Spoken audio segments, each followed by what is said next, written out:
の青い羽の子は栗と言います。栗には白い羽の彼女がいました。白い羽の子に彼氏がいましたが、栗はその彼氏と喧嘩して自分の彼女にしたのでした。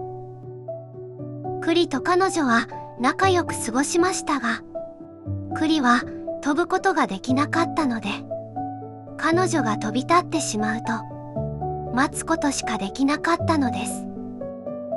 それでも彼女を待ち、一緒にいるときは楽しく過ごしました。しかし、栗が待っていても、彼女がなかなか戻ってこない日が続きました。栗は彼女を待つことを諦めました。栗はいろんな子に話しかけるようになりました。特に体調を崩した子を見つけると、励ますように声をかけてくれました。ある日、いつものようにみんなに話しかけていると、気になる女の子を見つけたのです。女の子は嫌がっていたけど、少しずつお話を聞いてくれるようになりました。そして栗はもうアピールするようになりました。2度目の恋です。今度の栗は待つことはしませんでした。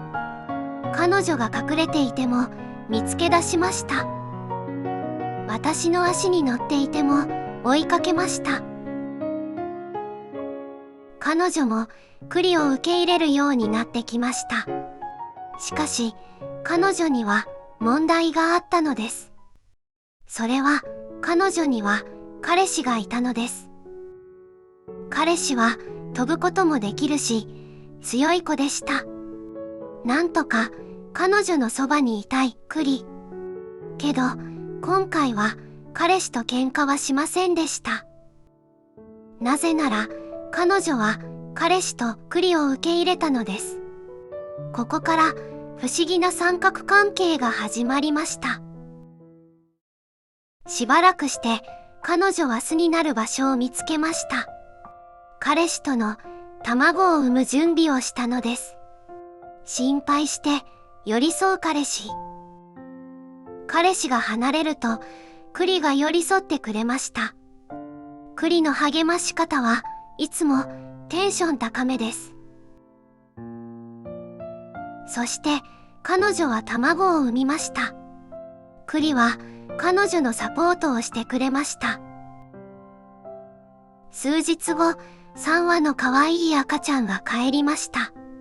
ママにとって5歳になって初めての子供です。2羽のパパも子育てしてくれています。けど、パパが一緒に巣の中にいると、やっぱり気まずいみたいです。ともかく新しく誕生した家族の物語は次回のお話へと続いていきます。青い羽の子、名前は栗と言います。栗に白い羽の彼女ができました。けど、白い羽の彼女には彼氏がいたのです。ここから不思議な三角関係が始まったのです。彼女は卵を産み、3羽の赤ちゃんが帰りました。ママとパパで子育てを頑張りました。栗自身の子供ではないけれど、大好きな彼女のために、大好きな子供のために、頑張ってお世話をしました。もちろん、自分の子供のパパもお世話をしてくれました。3羽の赤ちゃんは順調に大きくなっていると思われましたが、一番小さな子の成長が止まったのです。子供の異変に気づいたまま、元気になるようにいっぱいご飯をあげました。しかし、だんだん元気がなくなっていく小さな子。栗も小さな子が元気になるように懸命に頑張りました。栗自身も自分が育ったゴミ箱の巣の中に兄弟がいました。しかしその子は巣立ちすることができなかったのです。この子たちに自分と同じ思いをさせてはいけない。栗は小さな命を守るために懸命に頑張りました。栗の願いは叶いませんでした。残る2羽の子供たちを大切に育てました。パパは優しく子供たちに接してくれました。栗も子供たちに優しくしてくれました。栗の顔がどことなくお父さんの顔になってきました。子供たちは元気に大きくなっていきました。特に上の子はやんちゃな子に育っています。子供たちの羽の色がわかるようになってきました。ご飯もいっぱい食べてくれています。子供たちのお世話はママとパパと栗で交代しながら面倒を見てくれています。ママはとっても過保護で子供たちのことがとっても心配。下の子がふらふらとお家の外に出ようとすると、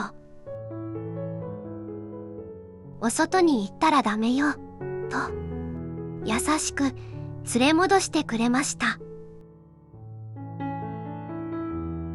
それでも元気いっぱいの子供たちはお外に出ることが増えてきました。心配するママ、特に体の小さな下の子には気にかけているようです。仲良しの子供たち、下の子は体が弱い子だったけど、上の子がいつも寄り添ってくれました。その上の子とお別れする時が近づいてきました。数日後、上の子が飛べるようになりました。下の子とお家で遊ぶのが最後の日となりました。最後に一緒に添い寝をしてくれました。そしてママに巣立ちすることを伝えました。巣立ちするとき、ママとパパと栗がお見送りしてくれました。ママは少し寂しそうです。上の子が元気に巣立ちました。他の子のことも怖がらず、いたずらもして飛び回っています。それから数日後、下の子も巣立ちする時が来ました。巣立ちする日、ママと一緒に遊びました。こうしてじゃれ合うのは最後になります。ママも寂しそうです。そして下の子が毛づくろいをしてくれました。大切に育ててくれてありがとう。心配ばかりかけてごめんね。お母さんの子供でよかった。お母さん、今までありがとう。僕、もうすぐ巣立ちするよ。下の子は元気に巣立ちしました。子供たちは一緒に仲良く遊んでいます。子供たちを立派に育ててくれたママとパパとパパ。栗は辛いこともあったけど、大好きな彼女のために、可愛い子供たちのために、初めての子育てを頑張りました。そして立派なパパになりました。